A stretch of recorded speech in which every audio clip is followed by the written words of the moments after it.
Hi guys, for this week's project is actually really easy. We're just going to be making our picture in black and white and putting a grid on it.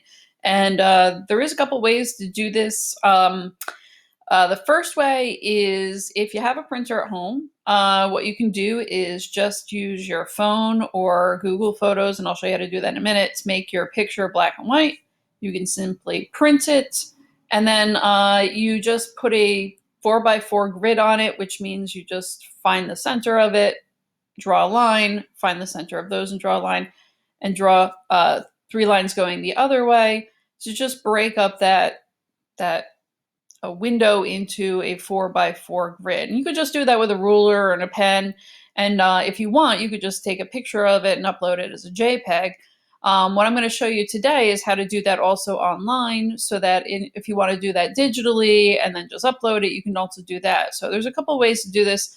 Like I said, the easiest is probably just to make it black and white, print it out, slap a grid on it, and take a picture so that Mrs. Brown and I know you did it. But I'm going to show you, this is also a pretty easy way to do it. And the first thing you have to do is get your picture to be black and white. Now, if you have it on your phone, that's actually really easy to do. You can just go into your phone editing settings and click one of the black and white settings. Just make sure you click one that has like a lot of good, tonal values and stuff to it. You don't want it to look too black or white. You want to see plenty of grays in between. So I'm going to show you how I'm going to do that. So I have my photo here, which I took and uploaded already, or downloaded, I should say. And it's down here in my downloads somewhere. You can see there's a lot of pictures. There it is. There's my original photo. So what I need to do is I need to get this actually into Google Photos. And if you don't know how to get to Google Photos, it's usually right here. If you click on the little waffle thing, and you scroll down, it's usually one of the options you've got in here. So if you haven't made it black and white on your phone, you can do this in Google Photos. You see I already did it earlier, just make sure I could do it. But here's my original photo, and to get a photo in there, I could just import it. You can click the plus button and import it from wherever you've got it. You know, it'll ask you how you want to do that. You can also upload the photo right from your computer. So I could click get it from my computer, and I could say, well, I know it's in my downloads folder, so I can go back and get that from my downloads folder. This is my Mac, obviously, so it's going to be a little different on everybody's computer, and I can just click it and hit open. You also, if you have a Mac, you can usually just drag it in. You can see it's already in here, but okay. So I'm going to open the picture. To make it black and white, super easy, or like I said, if you already did this on your phone, you can skip this step. If you just go to, the little slider settings, you'll see there's a bunch of black and white options. There's actually 3 here. This one, that actually looks pretty good. I can still see the texture on the bread. Vogue's actually a little better. You'll notice there's more gray tones, like there was more texture. See, that one looks like kind of whited out a lot, but if I go to Vogue, that one's pretty good. And that one's too whited out. So I think I'm going to go with Vogue. Experiment on your phone, see which one looks best. I think mono usually works pretty good on your phone. And that is that. So I'm going to click. Let's just hide that for right now because I can't see what I'm doing. Good. I think I can just exit out of that. Close the tools, close back on the picture, and that is good to go. So let me hit done. And I now have a nice black and white photo. Also, while you're in this screen, if you realize that you have too much blank space going on around your objects, if it's too sparse, you can obviously crop it. You guys should know how to do that. You can say, make it a little tighter or whatever, because this is a little long. There's a lot of black space down there at the bottom. You don't want it too tight, uncomfortably tight, but I could probably bring this in just a little bit and hit done, and that looks just a little nicer compositionally. And by the way, if your photo from last week is not going to work really well for this because you've got calculators with a million buttons and this and that, we are going to be drawing these. So if you feel like you want to take a new photo, this is the week to take a new photo, and make sure it's got at least 3 to 5 objects. You can see I've got the water, I've got the plates, I've got the sandwich, and I've got the Fritos. So It's got 4 different objects in it. The background does not count as an object. So it's good to go. It's got a nice kind of curvilinear, almost circular composition. And it's pretty well lit. We have some nice strong lighting off to the left. So it's a good solid photo. I'm going to go with it. So let me hit done. All right. So hit done again. All right, for the grid part. So now we made it black and white. Like I said, it's almost easier to just do it on your phone before you do this part. So I'm gonna go back to Google Drive and I'm gonna open up a new document. So I'm just gonna open up a new Google Doc.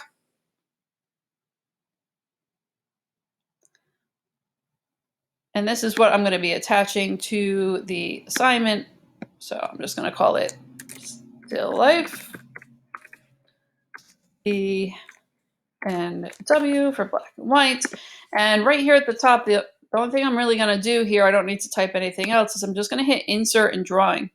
And I'm going to click New, I think. All right. So that gives me a nice little drawing window. You see the little checkerboard. And this part, I don't know how easy this is to do on a phone. This part you might want to try to do on a Chromebook or a computer. It's probably easier, a little because it's a bigger screen, easier to control the lines. So I'm just going to import my image into here. So I'm going to click Image. I'm going to say, yeah, take the Google Drive. I should be able to find it. Maybe not. Oh, you know what I probably need to do first? I probably need to download it again. So let me go back here. I'm just going to download this so I can find it, because it's somewhere, but it's easier to download it. See, it just popped up on the bottom. It's a download. I'm going to go over here, say choose an image to upload. Now, if I could see it, I could just drag it in, or I could just select it. And there we are. There's my sandwich. All right, so what I'm going to do here is I got to put the lines on it. So what we're going to do is just put a line on it.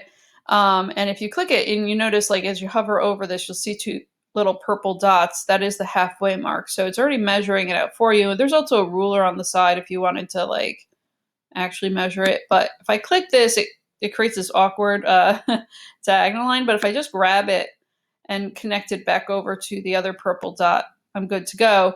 And if you want, because it might be a little hard to see, I'm going to make my line not transparent, but I'm going to make it red. So you just click the little line drawing button and you can just make it red.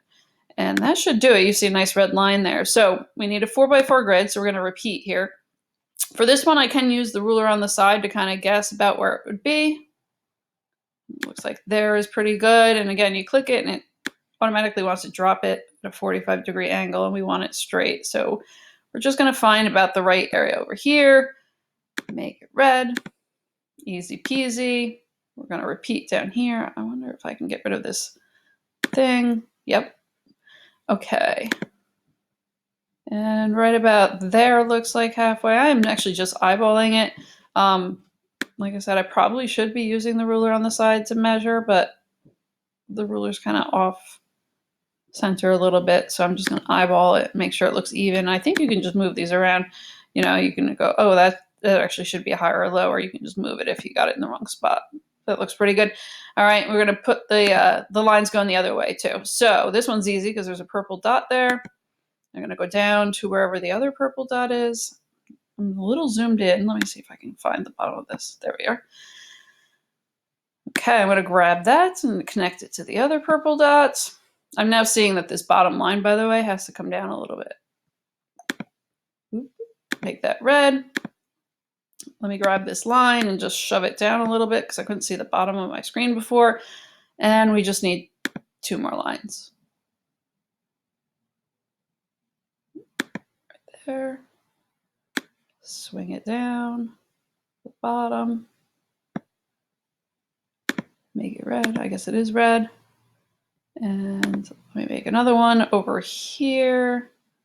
And you know what I mean by the ruler. So this line is right about 3.5 and it goes almost over to 7. So if you wanted to do some math and divide, you could. If you're pretty good spatially and you just want to center it, that's fine too. And I think that's it. I'm going to hit save and close. That should pop it right into the document for me, and I'm done with this week's project. You're just gonna make sure you attach this document, Still Life Black and White, to the assignment, and if you did it on paper with a ruler and a pencil, then just snap a picture of it so we know you did it and attach the JPEG to the assignment. And that's it. All right, guys. See ya.